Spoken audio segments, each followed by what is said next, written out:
Proclamation July বিপ্লবের ঘোষণাপত্র 31শে December পাঠ করা হবে এবং সেখানে তারা বিপ্লবী সরকার গঠন করবে। 158 জন শপথ নেবে এবং আওয়ামী লীগ সরকারের মুজিববাদী 72-এর সংবিধানের কবর আজিমপুরে দাফন করা হবে। কবর খোলাও হয়ে গেছে এবং আওয়ামী লীগকে অপ্রাসঙ্গিক ঘোষণা করা হবে, মানে এক ধরনের নিষিদ্ধের মতো। এই ঘটনাটি কেন সৃষ্টি হলো হঠাৎ করে? 31শে ডিসেম্বর এত বিশেষ দিন হয়ে উঠল কেন, এটি বুঝতে হবে। সেটি হচ্ছে সচিবালয়ে তার আগের দিনে একটা বড় ধরনের অগ্নিকাণ্ডের ঘটনা ঘটেছে। সচিবালয়ের ব্যাপক ক্ষয়ক্ষতি হয়েছে 7 নম্বর ভবনের। এই দিক থেকে মানুষের দৃষ্টি অন্যদিকে সরানোর জন্য সচিবালয় নিয়ে যাতে দেশের মানুষ আর না ভাবে কি হয়েছে কেন হয়েছে, সেই ঘটনাটিকে ধামাচাপা দেওয়ার জন্যই কিন্তু 31শে ডিসেম্বরের একটা পরদিনই 31 ডিসেম্বরের একটা ঘোষণা দিয়ে দেশব্যাপী একটা উত্তেজনা সৃষ্টি করা হলো। মানুষ ওই আগুন লাগার পরদিন থেকে 31শে ডিসেম্বর পর্যন্ত আর অগ্নিকাণ্ডের কোনো বিষয় নিয়ে কেউ ভাবে নাই। আমাদের হাসনাত আবদুল্লাহ সাহেব ঘোষণা দিয়েছেন, আমাদের প্রিয় ভাই, প্রিয় নেতা, প্রিয় মুক্তিযোদ্ধা, তিনি ঘোষণা দিয়েছেন নাও অর নেভার। 31শে ডিসেম্বর যদি হয় আর কখনো হবে না। সো সবাই ঝাঁপিয়ে পড়েছেন নাওয়ের জন্য, কিন্তু যেহেতু তারা আসলে এটি কোনো বিপ্লবী সরকার ঘোষণা করলে আরও আগে করতে পারতেন, কিন্তু এখন হঠাৎ করে কেন? আওয়ামী লীগকে নিষিদ্ধ করলে আগে করতে পারতেন, এখন কেন? 72 সংবিধানের কবর দিতে হবে, এখন কেন? জানাজা এখন পড়তে হবে কেন? পড়তে হবে যেহেতু অগ্নিকাণ্ডের ঘটনাটা চেপে যাওয়া হয়, যাতে সাধারণ মানুষ ভুলে যায়। সেটাই হয়েছে। সরকার হঠাৎ সরকারের সাথে একটা আন্ডারস্ট্যান্ডিংয়ের মধ্যে এই গেমটা হয়েছে। সরকার আগের দিন বলল, 30 তারিখে বলল যে এটা তাদের প্রাইভেট ব্যাপার, সরকার এটার সাথে সরকারের কোনো সম্পৃক্ততা নেই। তারপর দিনে 31 তারিখ দুপুরের উপর আবার বলল যে সরকারের পক্ষ থেকে প্রোক্লেমেশন আমরাই করব, আমরা ঘোষণা দেব, জুলাই বিপ্লবের ঘোষণা সরকারের পক্ষ থেকে দেয়া হবে। এই তো পরিস্থিতিগত পাল্টে আমাদের ভাইরা যে নাও অর নেভার বলেছেন, তারা এখন কি করবেন? তারা ওই যে কি মার্চ ফর ইউনিটি ডাক দিয়ে 31 তারিখ এক হলেন এবং সেখান থেকে তারা একটা আলটিমেটাম দিলেন।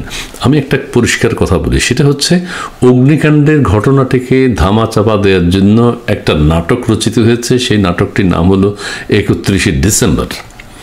এখন 31শে ডিসেম্বর তারা আবার ঘোষণা দিল যে 15 তারিখের মধ্যে 15ই জানুয়ারির মধ্যে যদি প্রোক্লেমেশন জুলাই বিপ্লবের ঘোষণাপত্র তৈরি করা না হয়, ডিক্লেয়ার করা না হয়, মানে আলটিমেটাম দিয়েছে 15ই জানুয়ারির মধ্যে হতে হবে। আমরা অনেকেই বলছেন যে 15ই জানুয়ারি এই প্রোক্লেমেশন বা জুলাই বিপ্লবের ঘোষণাপত্র আসবে না, সরকার করবে না। কেন করবে না? তার আগেই 15ই জানুয়ারির আগেই বাংলাদেশে অগ্নিকাণ্ডের মতো না, অন্য ধরনের আরেকটি বড় ধরনের নাটক হবে। অগ্নিকাণ্ডকে ধামাচাপা দেওয়ার জন্য 31শে ডিসেম্বর ঘোষণা, 15ই জানুয়ারি যে আলটিমেটাম তারা সরকারকে দিয়েছে, সেই 15 জানুয়ারিকে ধামাচাপা দেওয়ার জন্য আরেকটি বড় ধরনের নাটক বাংলাদেশে অনুষ্ঠিত হবে, সেটা 15ই জানুয়ারির মধ্যেই।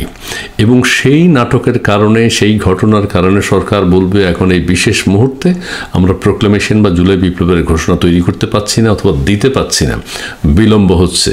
কাজেই আরেকটি নাটকের জন্য দেশবাসীকে অপেক্ষা করতে হবে, অর্থাৎ জানুয়ারির 15 তারিখের আগে। জুলাই বিপ্লবের ঘোষণাপত্র আদৌ হবে না, বিপ্লবী সরকার আদৌ হবে না, আওয়ামী লীগকে অপ্রাসঙ্গিক ঘোষণা করা আদৌ হবে না, এবং যে 72 সংবিধান তারা বাতিল করতে চায় সেটিও কোনো রাজনৈতিক দল জামাতে ইসলামী ছাড়া কেউ মেনে নেবে না। দুই একটা ইসলামী সংগঠন হয়তো এটার পক্ষে থাকতে পারে, কিন্তু মেজরিটি বিএনপি বা অন্যান্য দল যেগুলো রয়েছে তারা কখনো 72 সংবিধান বাতিলের পক্ষে সম্মত হবে না। 72 সংবিধান যদি বাতিল হয়ে যায় তাহলে বাংলাদেশের স্বাধীনতা যুদ্ধ, এই যে 53 বছরের বা 54 বছরের বাংলাদেশ, 71ই থাকে না।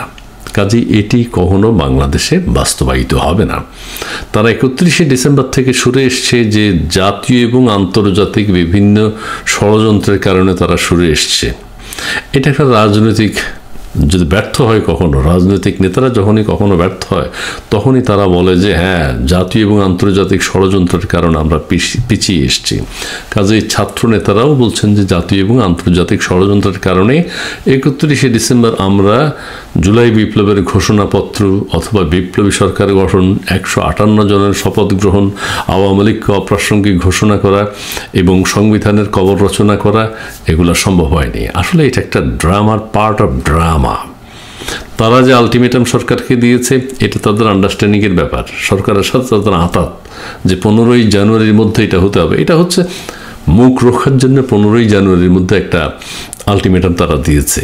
কিন্তু সরকার আদৌ এই প্রোক্লামেশন বা জুলাই বিপ্লবের ঘোষণাপত্র চূড়ান্ত করতে পারবে না, ঘোষণা করতেও পারবে না। আর তাছাড়াও আমাদের ওই ভাইয়ের বক্তব্যকে স্বাগত জানাই, সেই বক্তব্যের জন্য তাকে অভিনন্দন জানাই। তিনি চমৎকারভাবে বলেছেন, হাসনাত আবদুল্লাহ ভাই, তিনি বলেছেন নাও অর নেভার। যেহেতু 31 তারিখ এটা হয়নি, কাজে কোনো তারিখেই আর এটা হওয়ার কোনো সম্ভাবনা নাই।